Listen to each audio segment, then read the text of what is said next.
What's up, Bills Mafia? We're back with another exclusive update straight from Orchard Park. And trust me, you're going to want to stick around for this one. As always, the Buffalo Bills are working hard to improve, evolve, and sharpen every corner of this roster. Head coach Sean McDermott and GM Brandon Beane are not sitting still. They're hunting for that edge, that next level move that can finally push this team over the top and bring a Lombardi trophy to Western New York. So before we dive into this latest buzz, which includes a major rumor about James Cook possibly being traded and a look into a powerful 2026 NFL draft projection, take a second to smash that like button, subscribe to the channel, and drop a Go Bills in the comments to show your love for the squad. Let's jump in. Let's talk about the biggest headline shaking the Bills community right now. James Cook might be on the move. Yep, that's right. According to Pro Football Network's Hayden Victoria, the Dallas Cowboys have been named the top trade destination for our starting running back. The Cowboys already made noise this offseason when they traded for wide receiver George Pickens from Pittsburgh.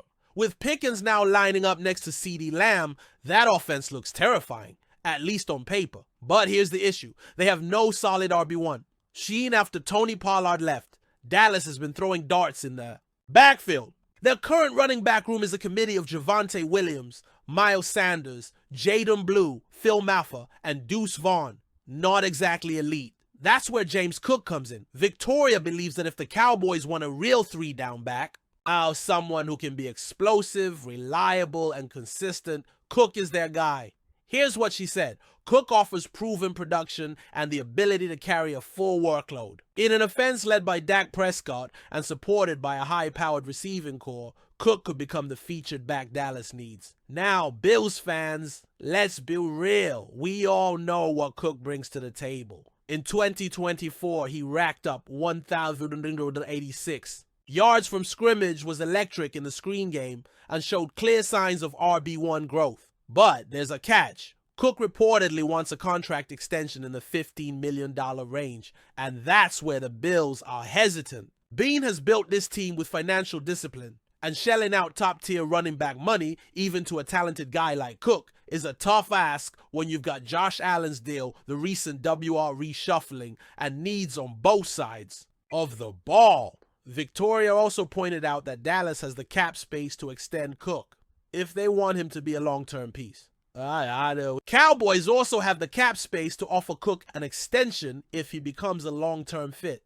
So here's the scenario. Cook wants a big deal. Buffalo doesn't want to overpay. There's already some buzz that Cook feels disconnected from the team, and a training camp holdout could be looming. If that happens, Beane might just decide it's better to move on now, get value, and avoid locker room drama heading into a critical year. Do I think Dallas pulls the trigger? It's 50-50 at best. But if they do, it could make them the most dangerous offense in the NFC. For Buffalo, it would open up questions at RB, but also create space to invest elsewhere. Perhaps even in a new running back by committee approach. Now, let's flip the script and talk about Buffalo's future on defense. Specifically, a big-time pass rusher projected to land with the Bills in next year's draft. According to Mark Stolter from Pro Football Network, the Bills are projected to select Matayo Uiagalelei, a 270-pound edge rusher from Oregon, with a 32nd overall pick in the 2026 NFL Draft. Let me just say this.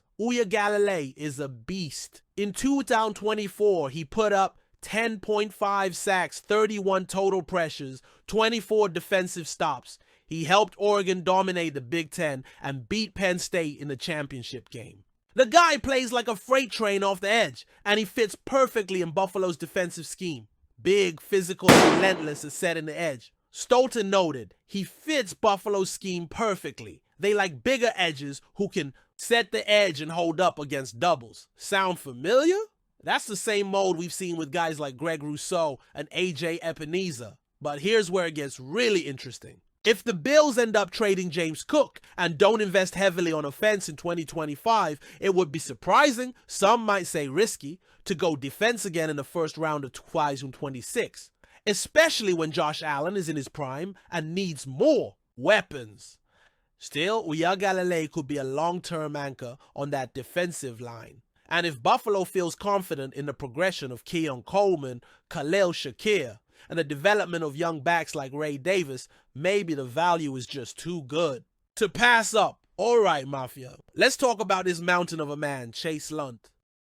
Lunt is one of the latest names in Buffalo's long-standing tradition of drafting developmental offensive linemen late in the draft. Some of those guys fade out quietly, but others, they turn into serious contributors. Just look at Wyatt Teller, who blossomed into one of the best guards in the league after leaving Buffalo, or Tylan Grable, who's become a reliable backup right here with the Bills. Dot Lunt, a product of UConn, is a massive right tackle who started 49 games for the Huskies. That's consistency you love to see. He was on both the 2025 East-West Shrine Bowl and Reese's Senior Bowl watch lists. And at the NFL Combine, he banged out 20 reps on the 225-pound bench press. This guy isn't just a project. He's a grinder. Let's talk numbers real quick. Lunt signed a 4-year rookie deal worth about $4.4 million. For the 2025 season, his cap hit is $891,231. Not bad at all for a developmental offensive lineman. But if the Bills choose to cut him, they'll take on a $204,924 dead cap hit, thanks to the guaranteed portion of his contract. That's a very manageable number for a team that's constantly balancing roster depth with financial flexibility. So, while Lunt isn't a lock to make the 53-man roster, he isn't exactly easy to just discard either. Here's where things get interesting. The tackle group in Buffalo is crowded. Dion Dawkins, Spencer Brown, Alec Anderson, Tylan, Grable, Ryan Vandermark. All 5 of those guys were on last year's 53-man roster. Then you've got Travis Clayton and Richard Gorage, who were both in camp last year. Mike Edwards is also in the mix, though he's likely more of a guard. So where does that leave Chase Lunt, honestly? He's in the bubble zone. Barring injuries or a camp breakout, he's likely fighting for a spot on the practice squad. But don't write him off just yet. He's already participated in voluntary off-season workouts, and the Bills are known for cross-training their offensive linemen. Now let's talk position. Tyrell Lunt played right tackle at UConn, but some experts, including draft guru Lance Zierlein, believe a move to guard could actually help his NFL chances. Why? Well, even though he's got the height, 6'6'7", his arm length is just 32'5'8". That's short for a tackle at this level. In comparison, Spencer Brown, another tall right tackle, has 34.75 arms, giving him a longer reach and more leverage. In pass protection, that arm length matters, so don't be surprised if Buffalo lines him up inside during camp. It's not just an experiment, it's a smart developmental strategy, and it's one the Bills have used before. Let's zoom out for a second. Brandon Beane has a clear philosophy when it comes to building the offensive line. Stockpile depth, develop talent, and protect the franchise. Josh Allen. Even if Chase Lunt never becomes a starter, he represents exactly that philosophy. Having quality depth in the trenches does more than just help on Sundays. It also gives the Bills leverage. If someone like Lunt impresses in preseason or flashes potential during camp, he could become a trade asset, or at minimum, a plug-and-play option if injuries hit. And let's be honest, offensive line injuries are inevitable. Having a guy like Lunt ready on the practice squad could be the difference between a 10-7 season and a deep playoff run. Right now, I'd call 8 offensive linemen safe on this roster. Dawkins, Brown, Anderson, Grable, Vandermark, David, Edwards, Connor.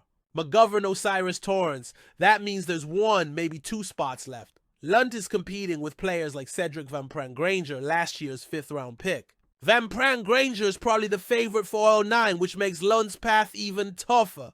But let's be real, it only takes 1 standout camp, 1 preseason performance where he pancakes a pass rusher or holds his own in live reps, and suddenly he's not on the bubble anymore, he's in the mix. So here we are, Bills fans. On one hand, we have a potential blockbuster trade brewing. James Cook to the Cowboys, a move that could shake up the AFC East and the NFC playoff picture. On the other, we're looking toward the future with a top-tier edge rusher in Matayo Uiagalelei, possibly continuing Buffalo's tradition of building through the trenches. So now I want to hear from you. Should the Bills trade James Cook? Is he worth $15 million a year? Or would you rather see Buffalo keep him and ride out this season? And how do you feel about the 2026 draft projection? Would you be happy adding another defensive weapon like Uiagalelei? Or do you want Bean to shift gears and build around Josh Allen with more offensive firepower? Drop your thoughts in the comments below, because this community is all about you, the heart and soul of Bills Mafia. Don't forget to like this video if you enjoyed it, subscribe to the channel for more exclusive Buffalo Bills news, and hit that notification bell so you never miss an update. Until next time, go Bills. Let's get that Super Bowl.